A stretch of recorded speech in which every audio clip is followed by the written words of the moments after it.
Olá, tudo bem com você? No vídeo de hoje nós vamos falar sobre fontes do direito eleitoral. Assim como todos os outros ramos do direito brasileiro, a primeira e mais importante fonte de onde surge o direito eleitoral é a Constituição da República.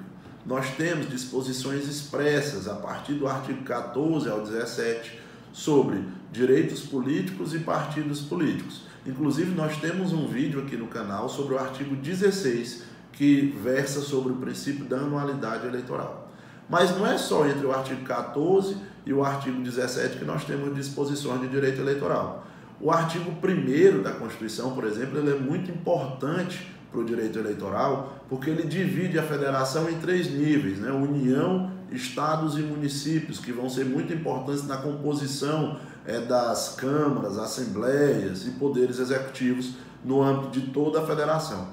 O artigo 1º ainda, ele estabelece que a República Federativa do Brasil se constitui em Estado democrático de direito, o que é também importante para o direito eleitoral, e estabelece que são fundamentos desse Estado a cidadania, o pluralismo político.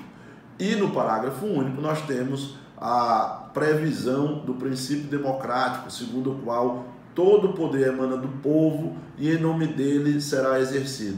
Lá no artigo 5º, no caput, por exemplo, nós temos também o princípio da igualdade, que para o direito eleitoral ele é muito utilizado, a igualdade dos candidatos nas eleições. Então, essas são algumas previsões que existem expressamente de direito eleitoral na Constituição da República, fora inúmeros outros princípios, por exemplo, como o princípio republicano, enfim. Além da Constituição da República, nós temos o Código Eleitoral, que é a Lei 4737 de 1965. Esse Código Eleitoral ele versa especialmente sobre alistamento do eleitor, condições para o alistamento, cancelamento do título eleitoral, transferência, especialmente versa sobre isso. E, como pode ver, é um código de 1965. Logo, ele é anterior à Constituição da República e já está muito ultrapassado. Embora tenha sido recepcionado, embora ainda esteja em vigor, ele é criticado por boa parte da doutrina eleitoral por estar ultrapassado e por não conter previsões expressas acerca de processo contencioso eleitoral. Então fica aí essa ponderação importante a respeito do Código Eleitoral. Logo após o Código Eleitoral, nós temos aí a Lei Complementar 64/90. A Lei Complementar 64/90 ela é muito conhecida como Lei de Inelegibilidades. Por que Lei de Inelegibilidades? Porque ela possui um rol, uma gama de condutas que, se o cidadão incorrer, ele fica inelegível, ele não vai poder se candidatar. Então, essa lei de inelegibilidades, ela regulamenta o artigo 14, parágrafo 9º da Constituição da República, que versa sobre inelegibilidades, e ela vai estabelecer uma gama de condutas que tornam o cidadão inelegível. E aí, essa lei 64/90, ela sofreu uma importante alteração pela lei da ficha limpa, a afamada lei da ficha limpa, que é a lei complementar 135 de 2010.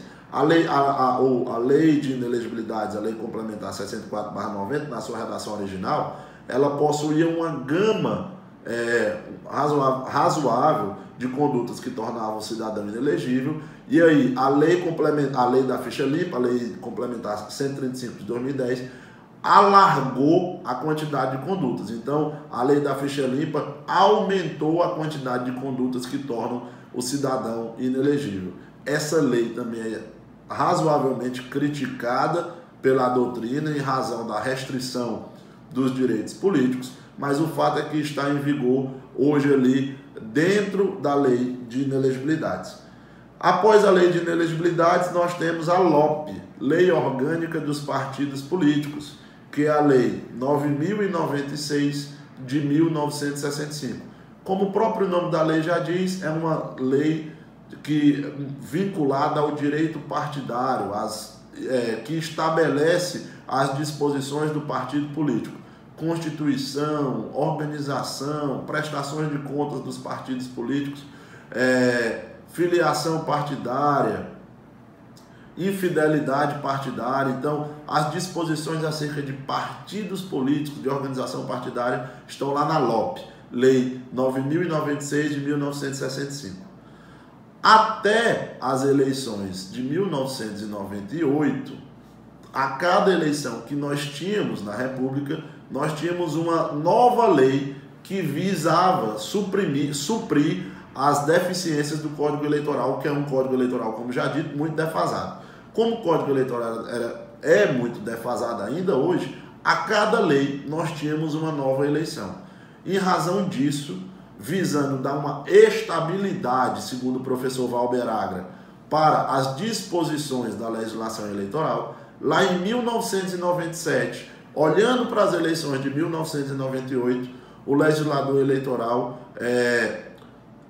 deixou o legado de uma lei hoje muito importante, entre aspas, o novo Código Eleitoral, porque dispõe as principais disciplinas do direito eleitoral estão ali na Lei 9.504 de 1997. E, em razão dessa importância dessa lei, ela foi batizada como Lei Geral de Eleições. Lá estão disposições acerca de escolha de candidatos, registro de candidaturas, condições de elegibilidade, propaganda eleitoral, prestação de contas eleitorais, condutas vedadas aos agentes públicos, processos, ritos processuais das representações eleitorais. Então nós temos na Lei Geral de Eleições uma lei extremamente importante para o direito eleitoral. Aí, além de toda essa disciplina normativa oriunda do Congresso Nacional, nós temos as resoluções do Tribunal Superior Eleitoral. As resoluções do Tribunal Superior Eleitoral, elas são uma decorrência expressa do artigo 1º do Código Eleitoral, que prevê que, para dar aplicabilidade ao Código Eleitoral, a Justiça Eleitoral, através do Tribunal Superior Eleitoral, tem o poder de estabelecer normas, de positivar normas sobre o direito eleitoral. Essas normas não são lei, embora tenham características de lei. E fique claro que essas resoluções do Tribunal Superior Eleitoral, previstas ali no artigo 1º do Código Eleitoral, devem ser, segundo a melhor doutrina, segundo lege e praete lege, ou seja, elas devem ser segundo a lei e para a lei. As resoluções do Tribunal Superior Eleitoral nunca, em hipótese alguma, inclusive em homenagem ao princípio da reserva legal, não podem jamais afrontar as normas estabelecidas pelo Congresso Nacional. Infelizmente, a realidade encontrada no dia a dia e na prática é outra. O Tribunal Superior Eleitoral tem, em muitos casos, abusado do seu poder normativo e do além do que poderia ir, e hoje nós enfrentamos sérios problemas, os intérpretes do direito eleitoral, sobre isso, porque o Congresso Nacional, que goza dessa reserva legal, estabelece uma coisa, o Tribunal Superior Eleitoral cria resoluções dizendo o contrário do que diz o Congresso Nacional. Registre-se aqui as precisas lições do professor Rui Samuel Espíndola e da professora Eneida Desirê Salgado, que inclusive questionam sempre a atuação do Tribunal Superior Eleitoral na emissão dessas resoluções, e inclusive questionam que eu não concordo tanto a constitucionalidade do poder regulamentar do Tribunal Superior Eleitoral. É importante fazer aqui esse registro. Por fim, nós vamos para outras duas fontes do direito eleitoral que são muito comuns em todos os outros ramos do direito. A jurisprudência eleitoral, vinculada nas súmulas do Tribunal Superior Eleitoral, que possui súmulas, são também fontes do direito eleitoral, né? O conjunto normatizado, o conjunto sumulado das decisões do Tribunal Superior Eleitoral, e também a doutrina, o que pensam as pessoas, os professores que refletem sobre o direito eleitoral. Particularmente sobre a doutrina, eu gosto sempre de deixar algumas dicas. Se você é um ator do eleitoral, é um ator das eleições, do direito eleitoral, e vive aquele processo eleitoral de uma maneira intensa, mas apenas o processo eleitoral, eu indico o nosso guia prático, o nosso manual de direito eleitoral. Ele é um guia rápido, é para o dia a dia ali, durante o processo eleitoral, você pega e tira a sua dúvida. Se você quer aprofundar um pouco mais no direito eleitoral, eu indico o livro Direito Eleitoral, do professor José Jairo Gomes. Indico também o livro de Processo Eleitoral, da professora Elmana Lucena Esmeraldo. E, para mim, o livro de Direito Eleitoral que eu considero mais festejado, mais importante da República, o livro Princípios Constitucionais do Direito Eleitoral, da professora Eneida Desirê Salgado. Essas são as principais fontes do direito eleitoral. Eu agradeço você ter chegado até aqui no vídeo e peço sua ajuda.